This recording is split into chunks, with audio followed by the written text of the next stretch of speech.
Assalamualaikum warahmatullahi wabarakatuh. Salam Om Swastiastu, Namo Buddhaya, salam kebajikan. Perkenalkan, nama saya Dina Nadianita Firdaus. Saya merupakan pendidik di Sekolah SMP PPI Bale Endah Kabupaten Bandung. Di sini saya siap menerima tantangan Leksam Bedas tahun 2026. Saya ditugaskan untuk mereview buku dan tentunya saya mengambil salah satu buku Dr. Ulul Albab yang berjudul A-to-Z Korupsi Menumbuh Kembangkan Spirit Anti Korupsi, penerbit Jaring Pena.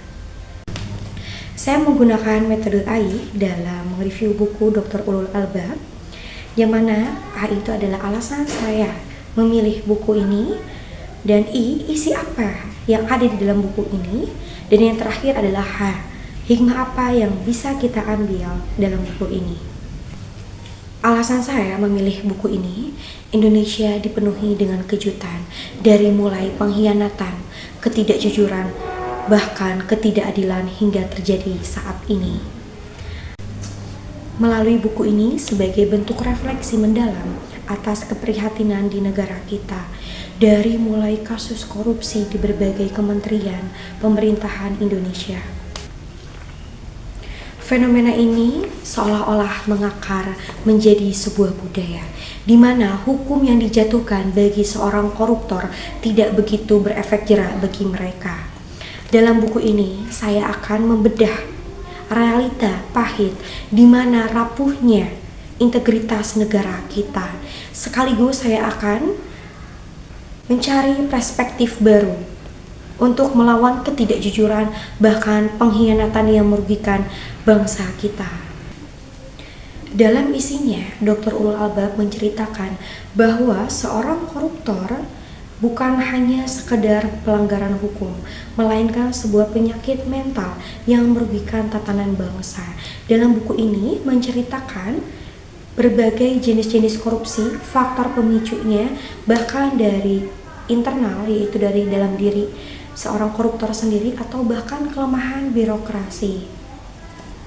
Adapun buku ini membahas mengenai seorang koruptor itu tidak hanya terjadi di negara berkembang atau bahkan di negara miskin, bahkan terjadi pula di negara maju seperti Italia, Belgia, Jerman, bahkan Amerika Serikat. Namun kenyataannya mereka memberikan hukum jerak bagi seorang koruptor, ya. Tetapi di negara Indonesia yang katanya seorang koruptor akan dihukum selamanya atau akan dipenjara seumur hidup, namun realitanya tidak seperti itu.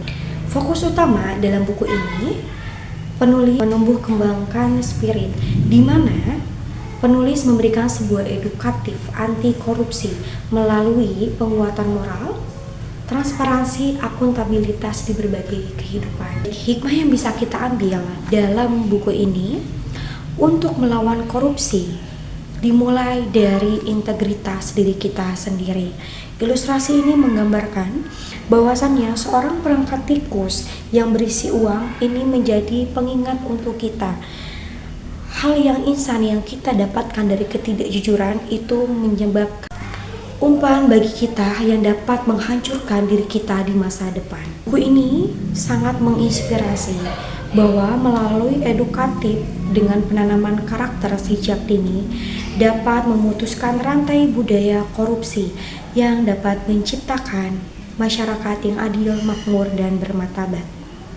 Dalam buku ini mengingatkan kita bahwa Indonesia tidak akan pernah hancur melalui perbedaan, tetapi Indonesia akan hancur melalui ketidakjujuran. Dengan kita membaca buku ini dan mengamalkan isi buku ini sebagai bentuk nasionalisme nyata bagi bangsa kita untuk menyelamatkan jebakan dan jeratan korupsi.